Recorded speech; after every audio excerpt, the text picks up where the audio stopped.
Topic सुरू होता unit and measurement. हा आहे सेकंड लेक्चर. कालच्या लेक्चरमध्ये आपण काय काय पाहिलं होतं, सिस्टीम ऑफ युनिट्स पाहिलं होते. सिस्टीम ऑफ युनिट्स किती सिस्टीम होते, 4 सिस्टीम्स होते. ठीक आहे, एफपीएस, एमकेएस, सीजीएस आणि एसआय. ठीक आहे, तर आत्ता जी एक्सेप्ट करतो ती कोणती आहे, एसआय सिस्टीम. त्यानंतर काय, types of unit. Types of unit पाहिलं होतं, फिजिकल क्वांटिटीज डिवायडेड आहेत 2 टाइप ऑफ युनिट मध्ये, fundamental, derived and supplementary. 7 fundamental units होते. डिराइव्ड म्हणजे जे फंडामेंटल वर डिपेंडेंट आहे ते म्हणजे काय, फंडामेंटल डिराइव्ड. ठीक आहे, आणि सप्लिमेंटरी 2 येतात, प्लेन अँगल आणि सॉलिड अँगल. ठीक आहे, आता आज आपण पाहणार आहे measurement of length, mass and time. ठीक आहे, लेंथ, मास अँड टाइम. तर टाइमचं मेजरमेंट इझी आहे. टाइमचं मेजरमेंट आपण युजली कशाने करतो, आजकाल क्लॉक्स आहेत आणि डिजिटल क्लॉक्स. ठीक आहे, तर त्यानंतर मास. मास कशाने मेजर करतो, मास जर लार्जर मास असतील तर कशाने मेजर करतो आपण, वेइंग मशीन. ठीक आहे, त्यानंतर लेंथ आहे. लेंथ मेथड, लेंथ जी जी मेजरमेंट आहे, तर लेंथला आपण डिस्ट्रीब्यूट केलंय 3 डिफरंट पार्ट मध्ये. तर फर्स्ट आहे सपोज लार्ज लेंथ, नंतर आहे मीडियम आणि नंतर आहे स्मॉल. ठीक आहे, मोस्ट इम्पॉर्टंट फोकस फक्त लेंथवर करायचं. ठीक आहे, तर लेंथ जी मेजर करायची आणि मास जे मेजर करणार आहे ते लार्ज आणि स्मॉल. स्मॉल मास जे आहे कार्बन 12चं मास आपण 1 AMU मास कन्सिडर, 1 ॲटॉमिक मास. ठीक आहे, 1 ॲटॉमिक मास युनिट, ते केमिस्ट्रीमध्ये शिकाल. तर फर्स्ट आहे लेंथ. लेंथ जी मेजर करणार आहे आपण लार्ज, मीडियम आणि स्मॉल अशा पार्ट्स मध्ये डिवाइड करणार. लार्ज लेंथ जर मेजर करायची असेल तर लार्ज लेंथ म्हणजे काय, की जर suppose planet to sun distance असेल, सन टू स्टार डिस्टन्स असेल, सन टू मून डिस्टन्स आहे, तर अशा गोष्टींचं जे मेजरमेंट आहे ते मेजरमेंट लार्ज डिस्टन्स मध्ये येणार. मीडियम लेंथ जसं आपण नेकेड आईने ज्या गोष्टी पाहू शकतो ते मीडियम मेजरमेंट आहे. आणि स्मॉल जे आहे त्यात वायरचा डायमीटर असेल, ठीक आहे, और स्पिअरचा डायमीटर असेल, और मार्बल्सचा डायमीटर असेल, किंवा मग इलेक्ट्रॉनचा ॲटॉमिक रेडियस असेल, तर हे सगळं कशात येणार, स्मॉल डिस्टन्स मेजरमेंट मध्ये येणार. तर लार्ज डिस्टन्स जे मेजर करतो, लार्ज डिस्टन्स मेजर करण्यासाठी सगळ्यात महत्वाची मेथड आहे पॅरलॅक्स मेथड. कोणती मेथड आहे, पॅरलॅक्स मेथड. तर पॅरलॅक्स मेथड म्हणजे काय, की जर आता हा पेन आहे, पेनला जर 2 डिफरंट पॉइंटनी व्ह्यू केलं, जर सपोज हा पेन आहे, याला मी एक डोळा बंद करून व्ह्यू केलं तर तो एका ठिकाणी दिसतोय सपोज, तर तोच दुसरा डोळा बंद करून दुसऱ्या डोळ्याने पाहिलं तर काय काय दिसतं, तो पेन स्लाइटली असा त्याच्या पोझिशन मध्ये चेंज दिसतो. ठीक आहे, म्हणजे ज्यावेळी तुमचा पॉईंट ऑफ व्ह्यू बदलतो, पॉईंट ऑफ व्ह्यू बदलल्यानंतर तुमचं जो ऑब्जेक्टची पोझिशन आहे ती आपल्याला स्लाइटली काय दिसते, चेंज दिसते. ठीक आहे, पॉईंट ऑफ व्ह्यू बदलला तर ऑब्जेक्टची पोझिशन स्लाइटली चेंज दिसतं. तर ही याला आपण म्हणतो पॅरलॅक्स. ठीक आहे, Wien view point of observer is change, view point जर बदलला तर त्याच्या जो ऑब्जेक्ट आहे त्या ऑब्जेक्टची अपॅरंट पोझिशन मध्ये चेंज होते, तर त्याला काय म्हटलं, पॅरलॅक्स म्हटलं. तर पॅरलॅक्स मेथडने लेंथ कशी डिटरमाइन करायची, जर आता एखादा कन्सिडर कर की अर्थचं ऑर्बिट आहे. ठीक आहे, किंवा मग अर्थ कन्सिडर करू आता आपण की अर्थ आहे आणि अर्थ टू सन आपल्याला डिस्टन्स फाइंड करायचा आहे. ठीक आहे, हा अर्थ आहे, अर्थचा इकडे एक पॉइंट आहे सपोज, हा आपण सपोज कन्सिडर करू, हा नॉर्थ पोल आहे, हा साऊथ पोल, आणि आपल्याला अर्थ पासून सन पर्यंतचं डिस्टन्स आहे ते मेजर करायचंय. ठीक आहे, काय मेजर करायचं, सन पर्यंतचं डिस्टन्स मेजर करायचंय. मग डिस्टन्स मेजर करण्यासाठी आपल्याला काय काय गोष्टी लागणार आहेत. ठीक आहे, आपल्याला सपोज नॉर्थ पोल पासून हे डिस्टन्स काढू शकतो आणि साऊथ पोल पासून पण डिस्टन्स फाइंड करू शकतो. म्हणजे हा जो लेंथ आहे ही लेंथ आपल्याला फाइंड करायची आहे. ठीक आहे, जर याला कन्सिडर केलं ही आर, ही आर का कन्सिडर केली ते सांगते मी तुला. ठीक आहे, याला कन्सिडर कर सपोज ही आर आहे. तर ज्यावेळी नॉर्थ पोलवरून, आता एखादा तुझा फ्रेंड आहे, तो फ्रेंडला तू सांगितलं नॉर्थ पोलवर थांब, नॉर्थ पोलवरून ज्यावेळी त्यांनी पाहिलं तर त्या नॉर्थ पोलवरून त्याला जर सपोज सन आहे तो इकडे दिसला, सपोज इकडे दिसला.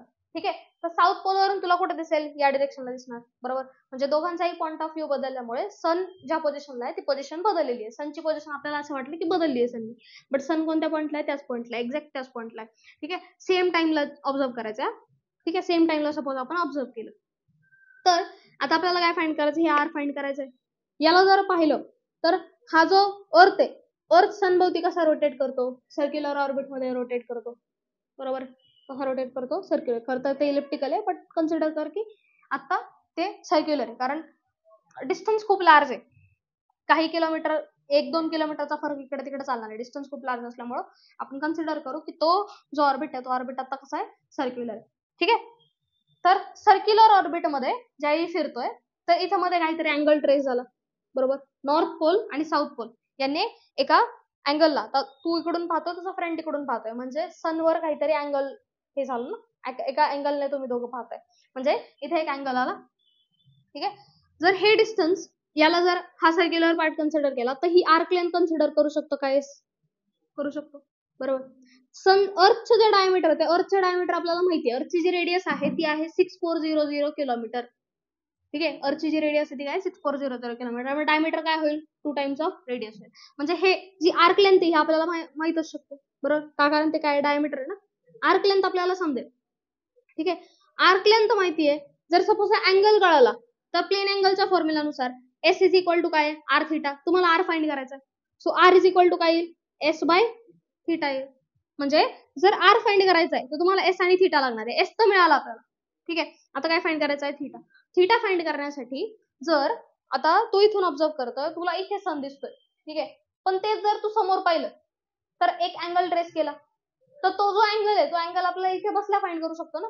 ठीक आहे. जर सपोज मी एका पॉईंटकडे पाहतीये, त्या पॉईंटकडे पाहण्यासाठी मला एक अँगल ट्रेस करावा लागतोय, पण जर मला कोणी म्हटलं तू सरळ बघ, तर सरळ बघण्याचा आणि हा जो अँगल आहे यांच्यातला अँगल मी फाइंड करू शकते, बरोबर. म्हणजे जर तू इथून स्ट्रेट पाहिलं, तर इथे काहीतरी अँगल बनणार, θ1 सपोज म्हणणार. तुझ्या फ्रेंडने जर इथून स्ट्रेट पाहिलं, तर इथे पण काय बनणार आहे? अँगल बनणार, विच इज θ2. ठीक आहे. इथे जर एक लाईन ड्रॉ केली असेल, तर हा अँगल काय असेल? θ2 असेल आणि हा अँगल असेल θ1. का? कारण झेड फिगर मध्ये ऍडजसंट अँगल्स नुसार. ठीक आहे. म्हणजे हा θ1 बनतोय, हा पण θ1 बनतोय. मग थिटा जर फाइंड करायचा, थिटा काय येईल? θ1 प्लस θ2 येईल, बरोबर. म्हणजे थिटा पण फाइंड झाला. ठीक आहे. थिटा पण मिळाला, एस पण मिळाला. या दोघांवरून काय फाइंड करणार? आर फाइंड करणार.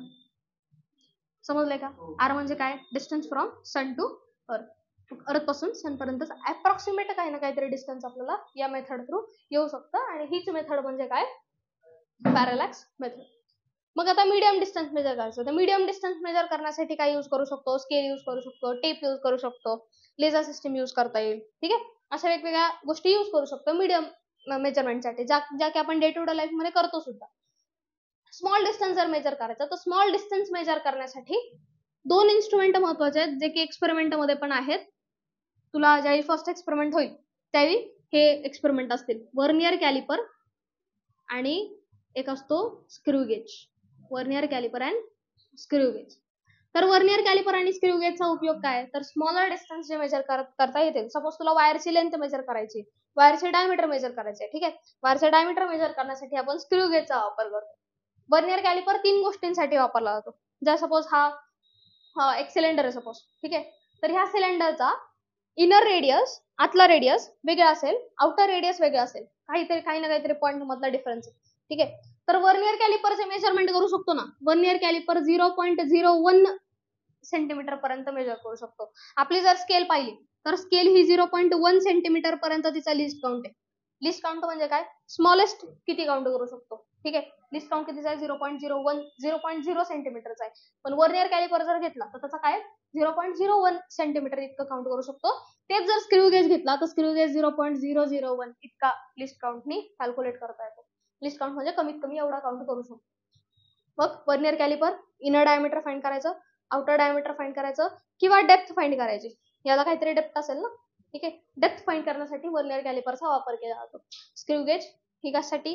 जर सपोज स्पिअर आहे, स्पिअरचा डायमीटर फाइंड करायचा आहे, किंवा वायर आहे, वायरचा डायमीटर फाइंड करायचा, तर त्यासाठी काय वापरू शकतो आपण? स्क्रू गेज वापरू शकतो. असे स्मॉलर डिस्टन्स. त्यातल्या त्यात अजून स्मॉलर डिस्टन्स जर असतील, तर इलेक्ट्रॉन मायक्रोस्कोपचा वापर केला जाऊ शकतो.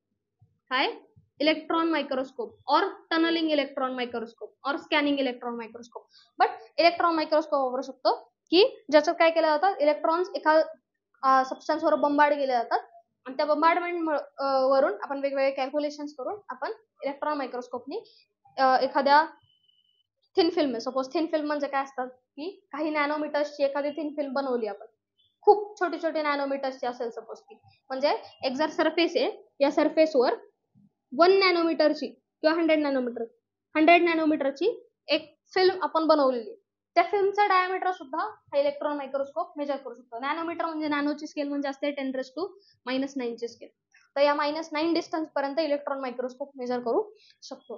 तर असे वेगवेगळ्या गोष्टी स्मॉलर डिस्टन्स मेजर करण्यासाठी यूज केले जातात. वर्नियर कॅलिपर असेल, स्केल गेज असेल, इलेक्ट्रॉन मायक्रोस्कोप असेल.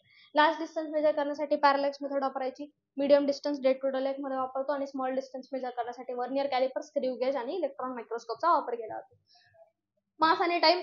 मास, वेग मशीन, टाइम, क्लॉक. ठीक आहे, एकदा वाचून घेशील, एवढं काही करण्याची गरज नाही त्यात. ठीक आहे. त्यानंतर सगळ्यात इम्पॉर्टंट कन्सेप्ट आहे की जो आपल्याला सगळ्या याच्यात लागतो, JEE मध्ये लागणार आहे, नीट मध्ये लागणार आहे, सगळीकडेच लागतो. बोर्ड मध्ये पण डायमेन्शन्स विचारले जातात. जर डेफिनेशन विचारले तर डेफिनेशन्स मध्ये डायमेन्शनल फॉर्म्युला सुद्धा विचारला जातो. तर डायमेन्शनल फॉर्म्युला किंवा डायमेन्शन्स म्हणजे काय? 3 फंडामेंटल क्वांटिटीज. 3 फंडामेंटल क्वांटिटीज पहिल्या कोणत्या आहेत त्या? लेंथ, मास, टाइम. ठीक आहे. प्रत्येक फंडामेंटल क्वांटिटी एखाद्या इक्वेशन मध्ये किती वेळा आली आहे ते सगळं नोट डाऊन करून घेणं म्हणजे डायमेन्शनल फॉर्म्युला येतो थोडक्यात. ठीक आहे. जर सपोज एखादा हे घेऊयात आपण, आता जर सपोज वेलॉसिटी आहे. ठीक आहे. प्रत्येकाचं युनिट माहित पाहिजे ज्यावेळी डायमेन्शनल फॉर्म्युला फाइंड करायचं. तर